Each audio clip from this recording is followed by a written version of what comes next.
সকাল সন্ধ্যের টিফিনে এইভাবে যদি ডিমের পরোটা বানিয়ে ফেলো তাহলে সবাই কিন্তু ভীষণ মজা করে খাবে।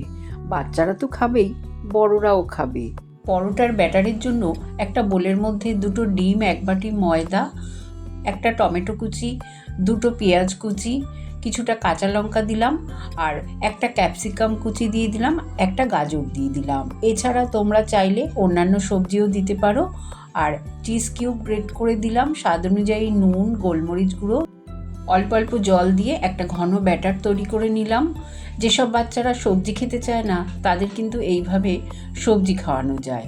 গ্যাস অন করে ফ্রাইং প্যানে বাটার গরম করে আমি কিছুটা করে ডিমের ব্যাটার দিয়ে দিলাম। 2 পিঠ লাল লাল করে ভেজে নিলেই তৈরি হয়ে যাবে সুস্বাদু ডিমের পরোটা। এই পরোটা টমেটো সসের সাথে খেতে অসাধারণ লাগে। রেসিপি ভালো লাগলে কমেন্ট করে জানিও। ধন্যবাদ।